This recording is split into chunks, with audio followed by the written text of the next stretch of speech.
Hello friends, welcome to Bindu Dhadwal Chemistry lessons. The topic for today is definitions of some important terms pertaining to coordination compounds. To understand these terms, let us take this example. This is dibromido bis ethylene diamine cobalt 3 chloride, the name of the compound. Now in this compound, this is the central metal ion, and these two bromidines and two ethane 1,2-diamine molecules, these donate a pair of electrons each to the vacant orbitals of central metal ion. So these are called ligands. So central metal ion is the metal ion occupying electrons from ligands, and ligands are the ions or molecules which donate a pair of electrons. For example, in this case, ethane 1,2-diamine and bromide are the ligands. Now, this entity which comes in the square bracket means the metal ion plus the ligands. Together, they are called coordination sphere or coordination entity. So, coordination sphere is that part of the coordination compound which contains the central metal atom and the ligands. Depending upon the overall charge on the coordination entity, the coordination entity or coordination sphere may be a cationic complex if there is a net positive charge outside the entity. It may be an anionic complex if there is a net negative charge outside the coordination sphere, and it may be neutral if there is no net charge outside the sphere. So all these compounds in which the central metal and the ligands are present within the square brackets, these are coordination entities. Trichlorido triamine cobalt, then tetracarbonyl nickel, and so on. These coordination spheres, these act as a single unit, one unit. These are non-ionizable, does not break up into ions, and are put in the square brackets. The coordination compound on the whole is a compound in which central metal atom is bound to a number of anions or neutral molecules by coordinate bonds. This complex has a definite geometry.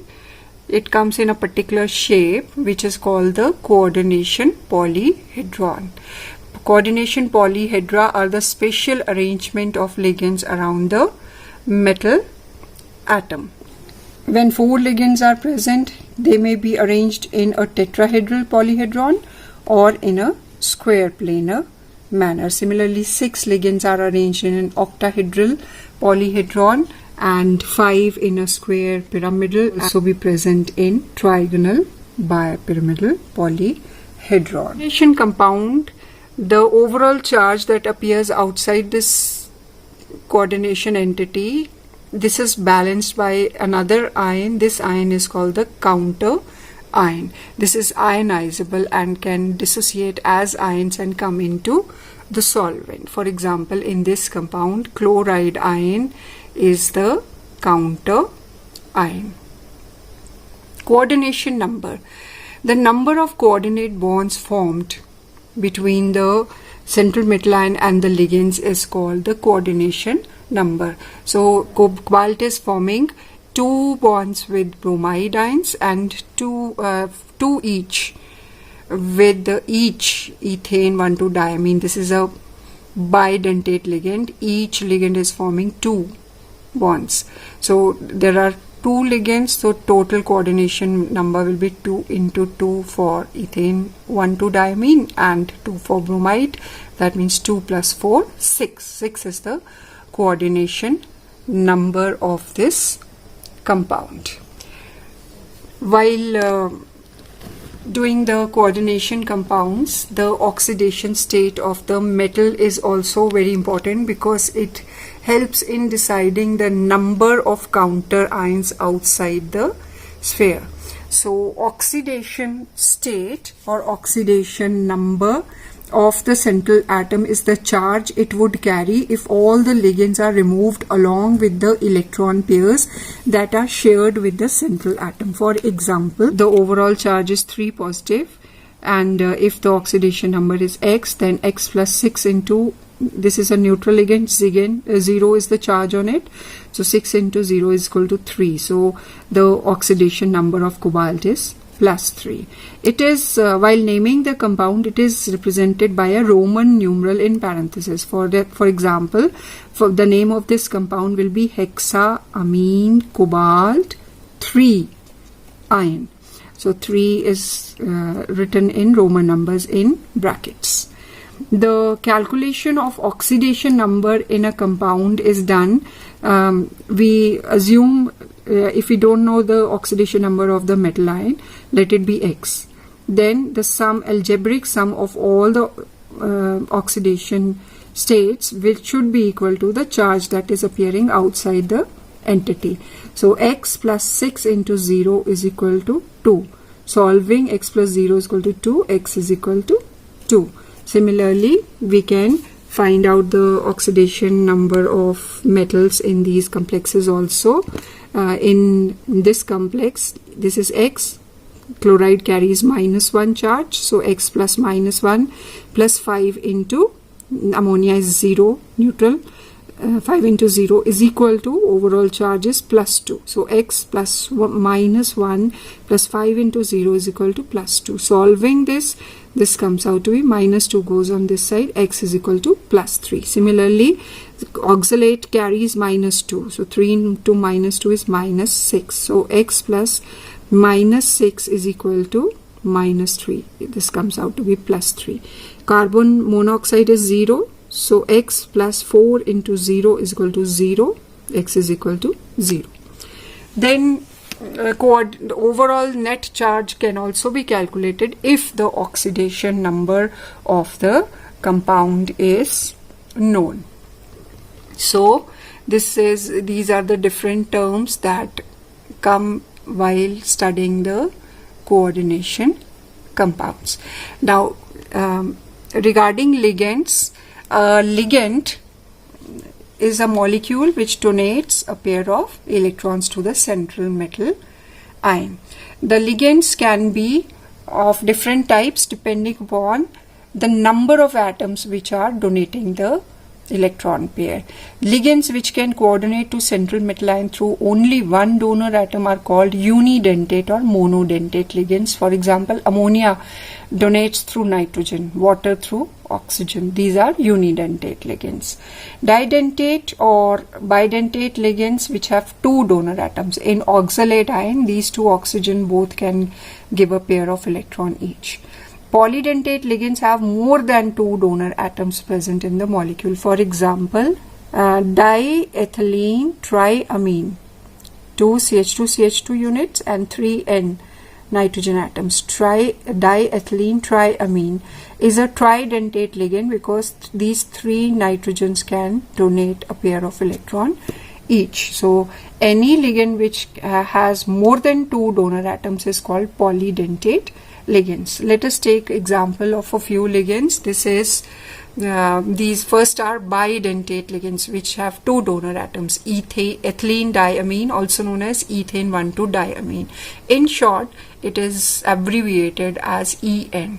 Oxalate ion C2O4 negative or CO negative CO negative can donate through these 2 oxygen atoms. Its short form is OX. Glycinate has on one side carboxylate ion, on the other side NH2. So it can donate through N and through oxygen, and short form is GLY, gly. Acetyl acetonato. So this is acetyl group CH3CO. This is acetone group. On combining, these 2 oxygens are capable of donating a pair of electron each, so it is a bidentate ligand. In short form, it is called ACAC. Dimethyl-glyoxymato. There are 2 glyoxime groups, CH3C CH3 and 2 NO H parts. So this oxygen donates and this nitrogen donates, so it's a bidentate ligand. In short, it is called DMG. Similarly, 2,2-dipyridine has two 6-membered units with one nitrogen atom each and 3 double bonds. So these nitrogen atoms are capable of donating a pair of electrons. It is called dipi. Similarly, there are 3 rings here, 2 with nitrogens and 1 without nitrogen, and these 2 nitrogen atoms can donate. It is called 1,10-phenanthroline, in short PHEN. Then ligands in which 3 atoms are capable of donating a pair of electrons, terdentate ligands. Example is diethylene triamine, 2 CH2 units and 3 NH2. The molecule starts from here, NH2, CH2, CH2, NH, CH2, CH2, NH2. The lone pair of electrons present on each of the nitrogen atom is capable of donating a pair of electrons. Because there are 2 ethylene units, it's called diene in short. Then we have tetradentate ligands. Triethylene tetraamine can form 4 coordinate bonds. In short, it is called triene. Then pentadentate ligands, ethylene diamine triacetate. So all it can form electron coordinate bond through 5 atoms. So it's a pentadentate ligand. Last one is hexadentate ligand, EDTA, ethylene diamine tetraacetate ion. So in one ethylene diamine, ethylene and 2 nitrogens, all the hydrogens are replaced by acetate groups. So there are tetraacetates, 4 acetate groups. So 4 oxygens of 4 acetate groups and 2 nitrogens of ethylene diamine all can give a pair of electron each. So 6 bonds are formed. So it's a hexadentate ligand. The tendency, the number of atoms which can give electrons is called denticity. Now, because of multiple denticity, for example, when a didentate or polydentate ligand uses its 2 or more donor atoms to bind to the same central atom, a ring-like structure is formed. So this is called chelation. The compound is called chelate, and chel word is derived from Greek word chel, meaning claw. So didentate ligand which is forming a ring. We can also have a terdentate ligation. For example, with platinum, diethylene triamine is forming double ring, and one is monodentate ligand. And we also have a tetradentate ligand forming a ring-like structure. Normally, it is seen that the compounds having multiple bonds, they form 6-membered rings, and compounds not having multiple bond, double bond, they form a 5-membered ring. Important points regarding these chelated compounds are that chelate ligands form more stable complexes than similar ordinary complexes in which ligands act as monodentate. The effect that a chelated compound will be more stable is called chelating effect. The chelate complexes containing 5 and 6-membered rings are more stable, and due to steric hindrance, ligands with large groups form unstable compounds, but in the analogous compounds, if the groups are smaller, then the compounds will be comparatively stable. Homoleptic and heteroleptic complexes. Complexes in which the metal is bound to only one kind of donor groups are called homoleptic. Means कि जो ligands हैं सब एक ही तरह के हैं, सभी amino हैं या सभी साइनाइडो है, तो ये होमोलेप्टिक है. और जिसमें अलग अलग तरह के लिगेंड्स होते हैं उनको हम हेट्रोलेप्टिक complexes कहते हैं. Complexes in which metal is bound to more than one type of donor groups are called heteroleptic complexes. That's all. Thank you. If you like the video, please do share and subscribe.